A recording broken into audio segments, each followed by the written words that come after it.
Sejam muito bem-vindos a mais um vídeo aqui neste canal. Eu sou Daniele Roseno, advogada, imigrante, youtuber sem carisma. Hoje eu estou aqui como sua advogada de direito internacional, porque depois do meu último vídeo acerca da eleição do Trump, eu recebi uma enxurrada de mensagens no meu Instagram, algumas respeitosas, outras não. Os desrespeitosos foram devidamente bloqueados, mas algumas discussões importantes foram levantadas ali que me inspiraram a trazer esse vídeo e alguns outros vídeos que eu pretendo gravar para vocês aqui no canal, pra gente conversar um pouco, sabe? Trazer esses pontos para discussão e tentar sair um pouco do discurso inflamado, né? Do nós contra eles, direita versus esquerda, isso e aquilo, enfim. Eu vi muita gente comemorando a eleição do Trump, muito brasileiro comemorando a eleição do Trump com uma falsa expectativa de que Trump vai impactar no STF e vai trazer Bolsonaro de volta. Gente, eu ouvi de tudo. Eu entendo que muita coisa a gente reproduz porque a gente não entende o sistema, porque a gente não entende como funciona e a gente segue a manada, mas eu acredito que a gente, dedicando um pouquinho de tempo para entender como cada coisa funciona, é melhor para a formação da nossa opinião sobre as coisas. Eu não sou uma pessoa que tem opinião sobre tudo, eu sou uma pessoa que tenho os meus valores, eu me apego aos meus valores e tomo as minhas decisões de acordo com os meus valores, mas além disso, no meu trabalho, eu diariamente estou em contato com questões polêmicas que envolvem toda uma estrutura.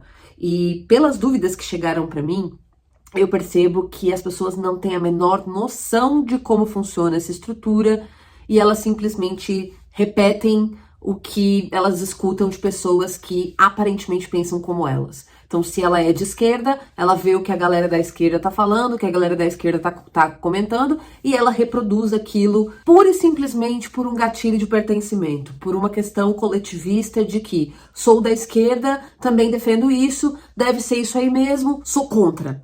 E não é assim que a coisa funciona.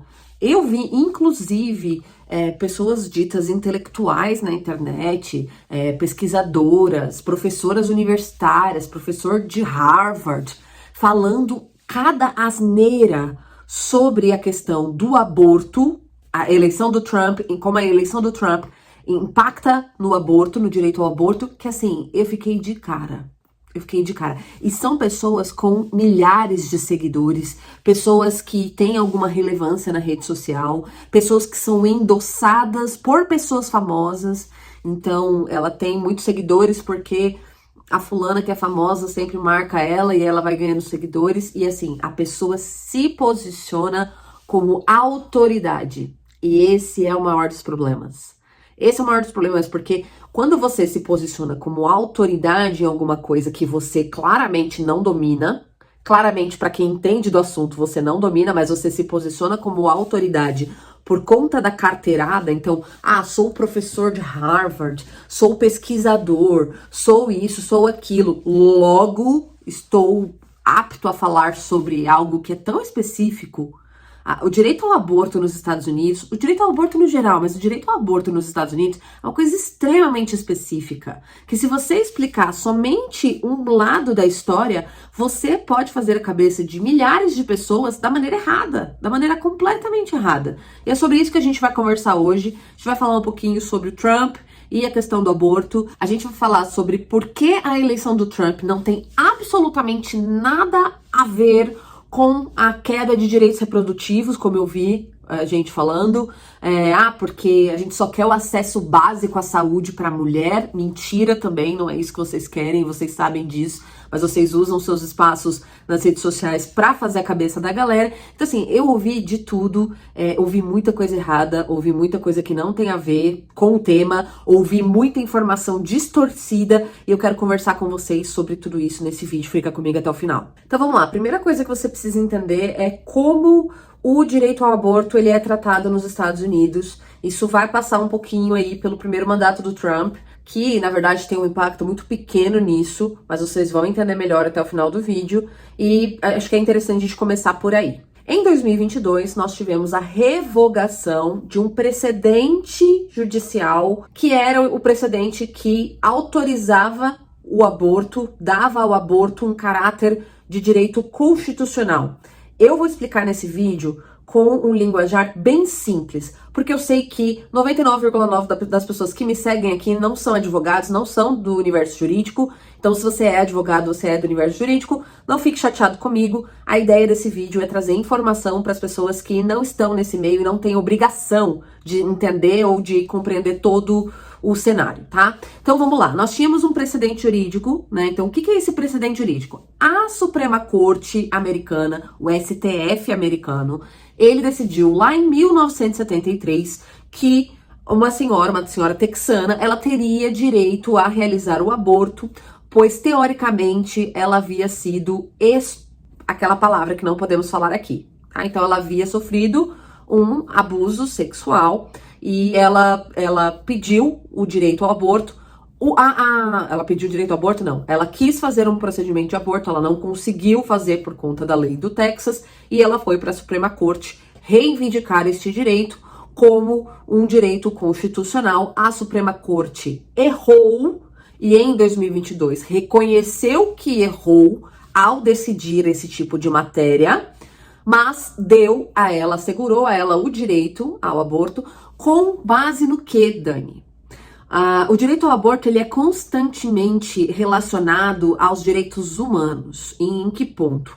Dentro da Carta dos Direitos Humanos, a gente vai ter a questão do direito à liberdade, do direito à saúde, do direito à vida, do direito a não sofrer tortura, de não ter um tratamento cruel, de não receber um tratamento cruel. Então, basicamente todos os direitos relacionados à vida, ao homem, estão ali naquela Carta dos Direitos Humanos, né? Direito do homem, Carta dos Direitos do Homem. E aí o que acontece? Os advogados, naquela época, as advogadas dela, que inclusive, quando o precedente foi revogado, soube-se que essas advogadas haviam induzido essa senhora a mentir no tribunal, dizendo que havia sofrido o abuso, que ela, na verdade, nunca sofreu.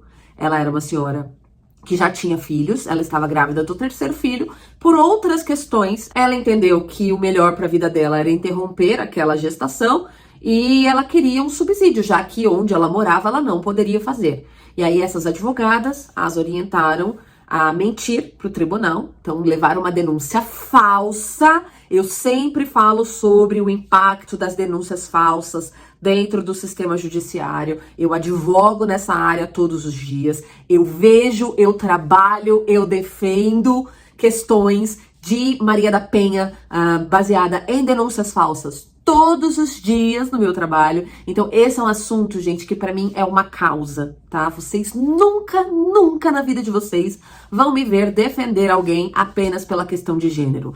Estou defendendo o que ela diz porque ela é mulher. Estou defendendo o que ela fala, o que ela fez, o que ela pensa porque ela é mulher e ela tem o direito. Não, jamais. Porque eu vejo todos os dias quantas injustiças são cometidas porque a verdade é atribuída à palavra de alguém única e exclusivamente por conta do gênero, né? E vejam, nós estamos falando de 1973, ápice do movimento feminista, da terceira onda do movimento feminista, né? O movimento hippie, empoderamento feminino, Simone de Beauvoir lá em cima, bombando, né? Enquanto filósofa das feministas, enfim, não vamos entrar nessa questão, mas hoje nós estamos vendo o impacto disso na vida das pessoas, né? Vocês não fazem ideia, talvez você faça se você conhecer algum caso assim, mas vocês não fazem ideia do estrago que uma denúncia falsa faz na vida de um indivíduo. Agora você imagina quando uma denúncia falsa embasa uma decisão constitucional da Suprema Corte, a Suprema Corte de um país, quanto isso reverbera em toda uma população, tá? Então é sobre isso aqui que a gente tá falando. Quando a gente fala de Roe versus Wade, que é o caso dessa senhora, aqui nos Estados Unidos os precedentes eles estão sempre atrelados ao nome das pessoas, né? Então o caso dessa senhora é conhecido como Roe versus Wade. Ela inclusive até hoje é chamada de Roe. Ela inclusive também se converteu e hoje ela é uma ativista pró-vida.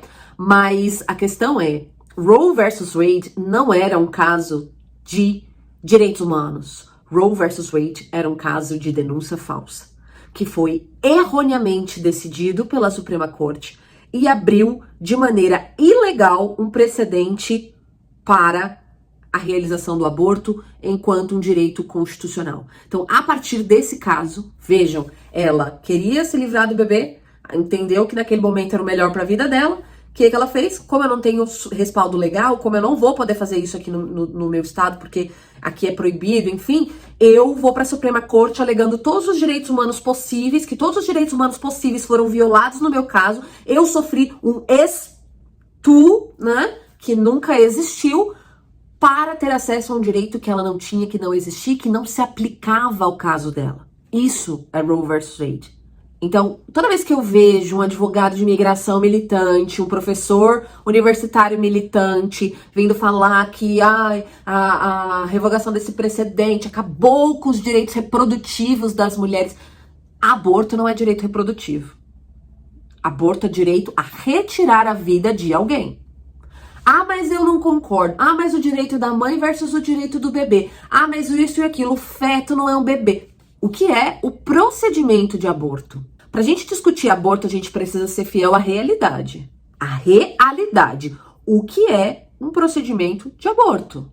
Senão, o encerramento da vida de uma criança, de um bebê, de um feto, como você quiser chamar, você encerra aquela vida em prol da vida da mãe, da escolha da mãe do que a mãe quer fazer. Certo? Ou precisa fazer. Então, o aborto nada mais é do que o encerramento de uma vida.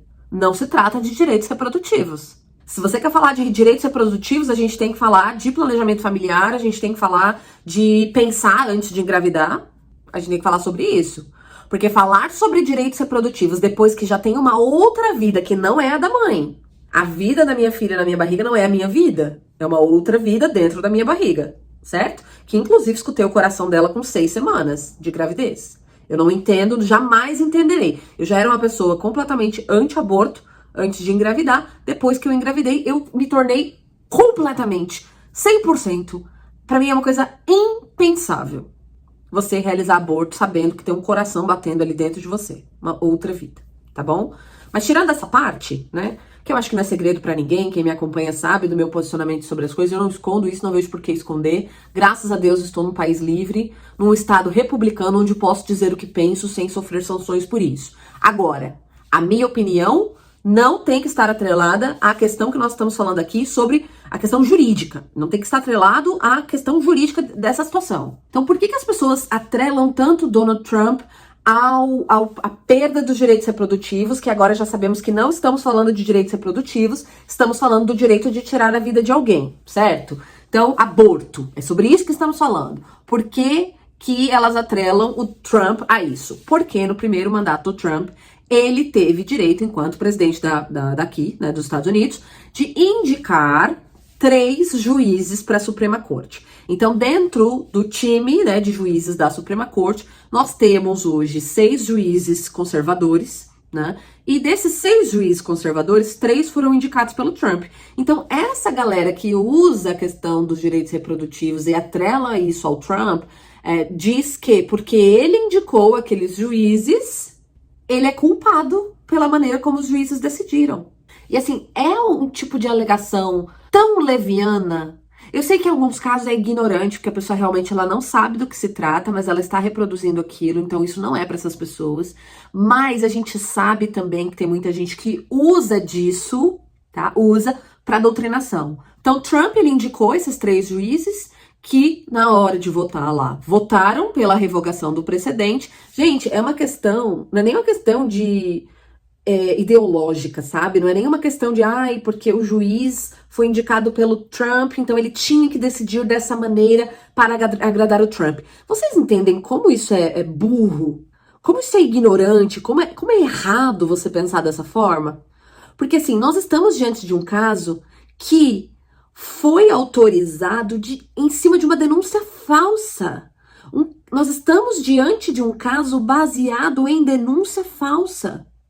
Independente do juiz que estivesse lá, que fosse um juiz democrata, republicano, que fosse, independente do espectro político, do presidente que indicou aquele juiz, é uma questão simples, é uma questão jurídica simples. Eu decidi um caso baseado numa denúncia falsa. Logo, o meu entendimento sobre esse caso estava errado.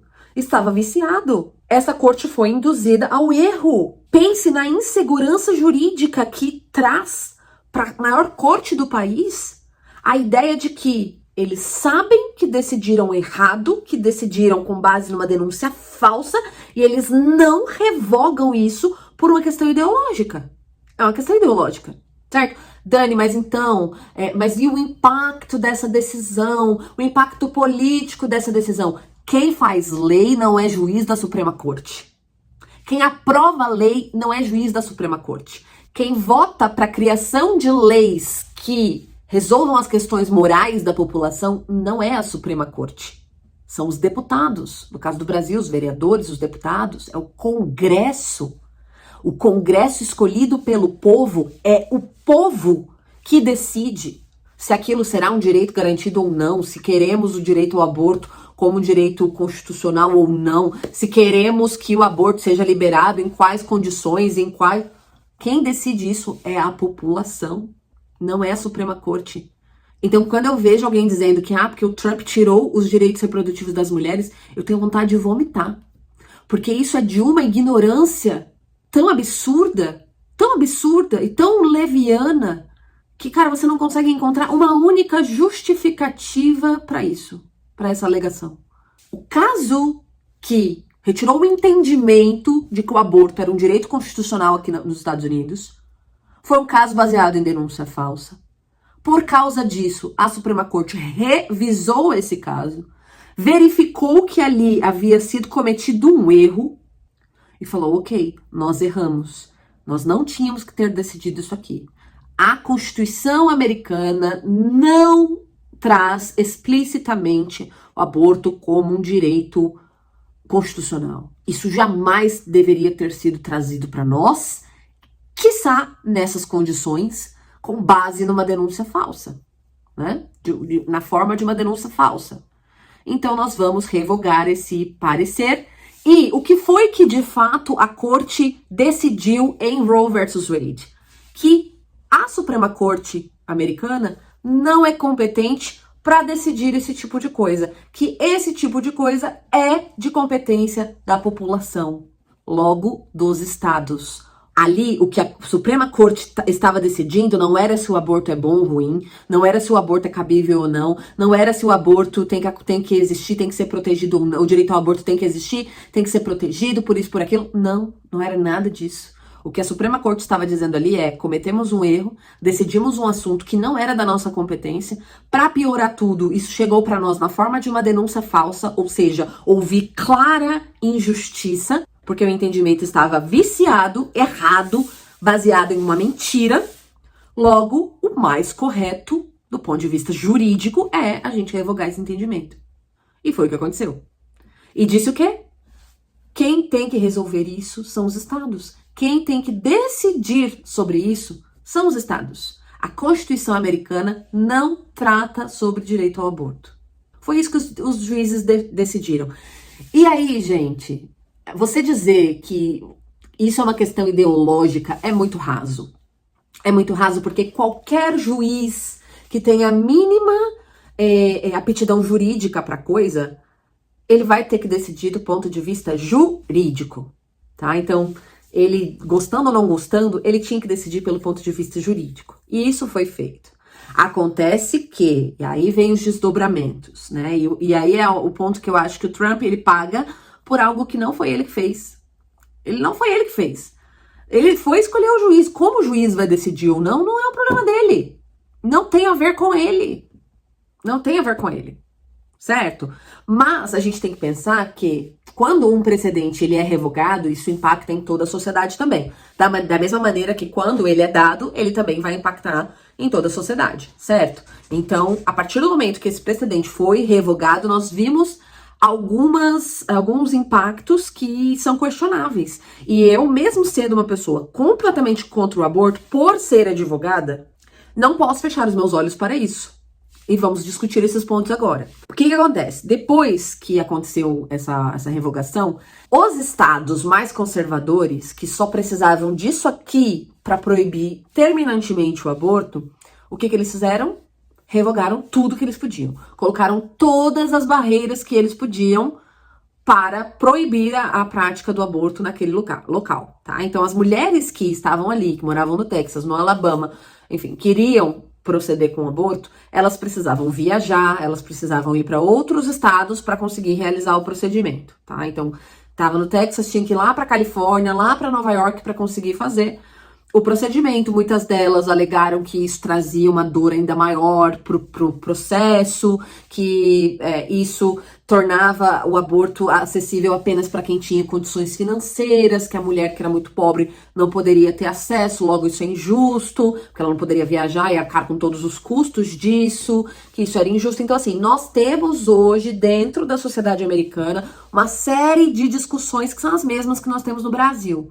Tá? Aborto no Brasil só serve para quem é rica, quem é pobre continua fazendo e continua morrendo. Existe essa discussão também, né? Existe essa discussão e existe aqui também.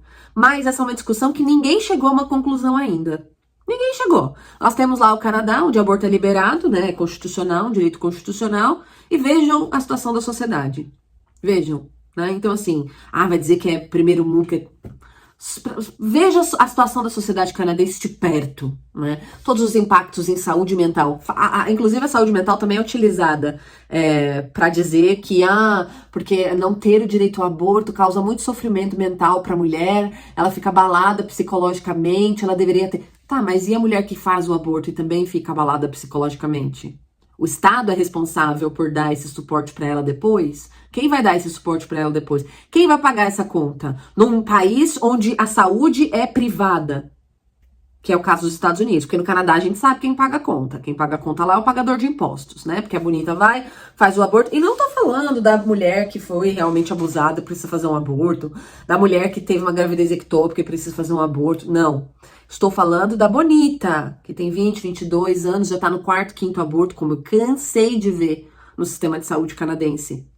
Tá? Meninas adolescentes fazendo aborto como se fosse anticoncepcional. Aí chega lá nos 25, completamente zureta, biruta da cabeça, doida, porque é só você estudar. Toda a minha pós-graduação em Direito Internacional, meu TCC, minha monografia, né, que foi o trabalho final, é baseada em aborto, gente. Então, assim, eu li muitos estudos, eu vi muitos casos de cortes internacionais de aborto realizado, como que ficou a situação, todos os dados de mulheres com problemas mentais por conta da realização de aborto. Então, assim, não vem tratar o aborto como uma solução, porque ele não é, tá? Não é. Se você falar que, porque o aborto vai melhorar a saúde mental, não vai. Então, assim, e essas mulheres, como elas ficam depois? Porque elas ficam com problemas mentais, elas muitas vezes ficam improdutivas para sempre, muitas vezes elas ficam inférteis para sempre, elas chegam a perder o útero. E aí, quem paga essa conta? Quem que vai dar suporte para essa mulher? Então vejam que não é só uma decisão de dizer, aborto é liberado ou não. Não, amada, não é assim que funciona. Você precisa de tudo, um aparato para liberar um negócio desse. É a mesma coisa das drogas. O mesmo ocorre com as drogas. Vejam o que aconteceu no Canadá após a liberação de todas as drogas. Vancouver virou um cenário de The Walking Dead. Antes nós tínhamos só um quadradinho ali, perto do centro de Vancouver, que era onde ficavam os drogados. Hoje virou uma enorme cracolândia. Temos focos de cracolândia para todos os lados. Overdoses mataram mais do que Covid em Vancouver. E ninguém está falando sobre esse assunto. Então, assim... o ponto todo é que após a revogação, nós tivemos alguns casos que aí foram casos bem preocupantes. Essa parte dos estados mais conservadores revogarem 100% era algo que já era esperado. Existe essa discussão social no entorno disso. Porque a mulher que é pobre não tem acesso, não pode viajar para fazer tal. Existe essa discussão, vai existir, mas você tem que entender que dentro da democracia, quem decide é a maioria. O estado conservador que está decidindo por não ao aborto, ele não está decidindo isso de maneira unilateral. Essas pessoas foram eleitas pela maioria da população daquele local. E são essas pessoas que decidem. Então não adianta você morar no Texas e você querer fazer... você querer ser ativista do aborto, querendo mudar o pensamento da maioria, porque não vai mudar. A maioria das pessoas que estão ali votam dessa maneira. Então, assim, se a gente for partir do princípio de que o aborto é uma discussão local, que quem tem que decidir isso é o governo local, que é o que essa revogação trouxe para a superfície, então as eleições locais, né, do governo local, são muito mais importantes do que as eleições federais, se você é uma pessoa ativista do aborto, se para você essa é uma questão essencial. Né? Então, Dani, o que a gente pode fazer então? Cara, a real fato é que essas eleições ganharam muito mais importância, a gente vê as pessoas muito mais ativas nesse tipo de escolha, e é assim que tem que ser. É assim que tem que ser. No dia da eleição do Trump, aqui na Flórida, foi votada a questão do aborto, né? Então eles tinham uma lei ali para trazer o aborto como uma questão constitucional. Essa lei foi votada no dia 5 de novembro agora e não passou. Não passou. E não passou por pouco. Porque eles precisavam de 60% e eles chegaram a 57,2%. Então, 57,2% da população da Flórida acredita que deveria se liberar, sim. É um número muito significativo. Porém, a maioria, né, ainda acredita que não devemos ir por esse caminho. É assim que funciona, gente. A outra opção que temos é viver num regime de ditadura. Um regime tirano. Onde você não tem a opção nem de escolher. Infelizmente é assim que funciona. Então assim, por mais que o Trump tenha indicado esses juízes, você não pode atrelar a ele a responsabilidade por uma decisão que foi estritamente formal. Não foi nem uma decisão de dizer, o aborto é bom ou ruim, o aborto pode ou não pode, o aborto é um direito ou não é. Não foi nem sobre isso. Ninguém nem falou sobre a matéria do direito que estava sendo discutido ali. Estávamos falando da parte jurídica, parte processual, parte de competência legislativa, jurisdicional. Não é da Suprema Corte de decidir sobre esse assunto. É dos governos locais. Então, se você é uma pessoa que tem isso como uma parte essencial, né, dos seus valores, do que você acredita, do lugar que você gostaria de criar seus filhos, você não vai morar no Texas, você não vai morar no Alabama, você não vai morar na Flórida, você vai morar na Califórnia, você vai morar em Nova York, você vai morar, enfim, nos estados mais progressistas, onde tem leis que são completamente a favor disso. O ponto maior aqui é que a gente teve, né, o que tem trazido muita discussão e meio que traz um pouco de força para esses argumentos dessa galera toda aí que põe na culpa do Trump, é a questão prática da coisa, né? Então, foram os problemas práticos? Tem essa questão do acesso, que fica muito dentro da discussão ideológica, né, de social, de tem direito, não tem direito, a mulher é pobre, não vai poder fazer, a rica não vai e tal. Mas temos também a questão de complicações médicas. Nós tivemos um caso, por exemplo, de uma paciente em Oklahoma que tinha uma gravidez ectópica e que ela teve o atendimento dela atrasado porque os médicos estavam preocupados de serem responsabilizados por fazer um aborto, já que o estado é anti-aborto, é um estado republicano.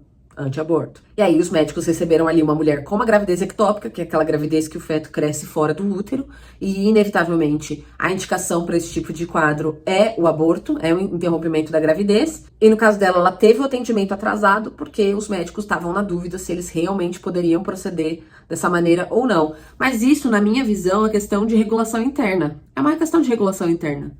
Né, o Estado tem que legislar sobre isso, o Estado tem que trazer sobre isso. O problema é que aqui nos Estados Unidos, tudo é muito baseado em precedentes. O precedente disso, precedente daquilo. Não é como no Brasil, onde a gente tem um sistema jurídico escrito, né? Você só é obrigado a fazer o que está na lei, está escrito na lei. Aqui não, aqui é tudo muito subjetivo, né? Até por conta do sistema jurídico deles. Então aqui os precedentes ditam como vai ser feito, como vai ser decidido. E aí, na minha opinião, isso é uma questão de regulação interna que deveria ter sido feita logo que decidiram abolir todos os direitos que envolvessem a prática do aborto em algum nível. E uma outra discussão também que se traz já nesse sentido é com relação à prática do procedimento em casos de estupro, em casos de incesto.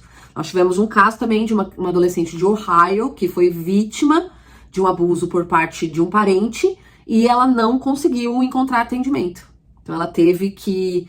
Essa situação gerou uma onda, né? De novo, tudo que se fala com relação ao aborto sempre vai trazer essas discussões. Então aquilo gerou uma onda de indignação, porque ela era uma adolescente, e isso que a gente não tá nem falando das crianças, que também sofrem abuso e ficam nessa situação. Enquanto advogada, eu entendo que os estados têm obrigação de legislar de maneira clara sobre o assunto. Se você vai proibir, ok? E o que vai acontecer na situação XYZ? Qual vai ser a postura da lei diante da situação XYZ? Nós, enquanto juristas, temos essa obrigação. Você não chega dentro do sistema jurídico e só impõe o que você quer. Ah, aqui não quero aborto, aqui quero aborto. Aqui vai ser, aqui não vai ter.